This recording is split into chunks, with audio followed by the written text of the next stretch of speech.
Welcome, parents! You've probably seen your child using AI, right? Maybe it's a chatbot for homework or a new game. And it's totally natural to wonder, what does this all mean for them? Well, today, we're going to break down the real risks and give you the tools you need to guide them safely. So let's just get right to it. You see your kid on a new app, talking to a chatbot, and that question pops into your head. Is this okay? Should I be worried? Believe me, you are not alone in asking this. And here's the thing. AI isn't some futuristic idea anymore. A recent study found that a whopping 74% of teenagers are already using it for schoolwork. It's here, right now, in their classrooms and in our homes.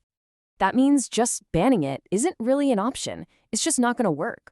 Our job as parents is to understand what's actually going on so we can help them navigate this new world safely. So let's start with the first risk, and this one might actually surprise you.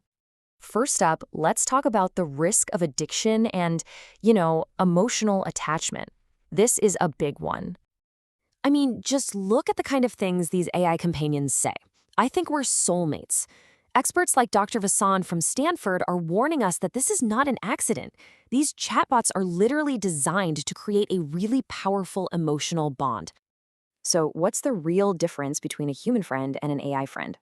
Well, real friendships are messy, right? They have ups and downs, arguments and challenges, and that's how our kids learn important things like empathy. But an AI offers what they call a frictionless relationship. It's designed to always agree, to always be pleasant, and that can give kids a really warped idea of what a healthy, real relationship actually feels like. And this idea of a friendly conversation, well, it leads us straight into the second major risk, your child's personal data and their safety online. Because these chats feel so friendly and private, a child might share sensitive info without even thinking about it. Here's the real kicker, though. Most of these AI tools have basically zero meaningful parental controls or safety filters. It's kind of like leaving the front door wide open.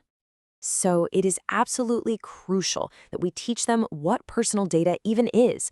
We have to spell it out for them. It's your full name, your school, the city you live in, even photos of yourself. These are things you should never, ever share with a chatbot, period. Okay, now for a risk that's a little more subtle, but honestly, it's just as important. Let's talk about bias. Can a robot be racist? It sounds like a crazy question, right? But as Quebec's own Sea Science Le Lab points out, it's a question we absolutely have to ask. And the answer tells us a lot about how AI actually works. Here's the simple version. An AI is like a giant sponge. It learns from all the data we feed it, which is, well, pretty much the entire internet. And if that data is filled with our own human biases and stereotypes, guess what? The AI learns them too. And then it repeats those biased ideas back to us as if they're facts. Okay, I know we've covered some kind of heavy stuff, but now for the good news. Let's talk about the most powerful tool you have in your toolkit, which is simply having a conversation. You can start today with 4 super simple rules for your home. Number 1, always check the facts. AI makes mistakes. Number 2, protect your privacy. We just talked about that. No personal info. 3, use it for ideas, but you have to do the thinking yourself. And 4, keep talking about it.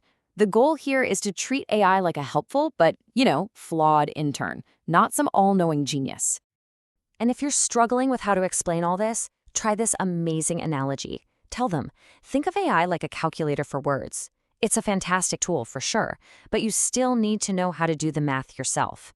It just makes it so clear that their own brain is still the most important tool they'll ever have. And hey, you can explore AI together. Don't just talk about the scary stuff. Get in there and play with it. Ask it to do silly things like write a story about a unicorn who's also a lawyer. This turns it into a fun, creative game instead of just a homework machine. And it lets you see for yourself how it works and where it falls short. So ultimately, it really all comes down to this. As artificial intelligence gets better and better at answering questions, our job as parents is to get better at teaching our kids how to question the answers. Our goal isn't just to raise kids who know how to ask an AI for help, but to raise kids who know how to think critically and judge for themselves.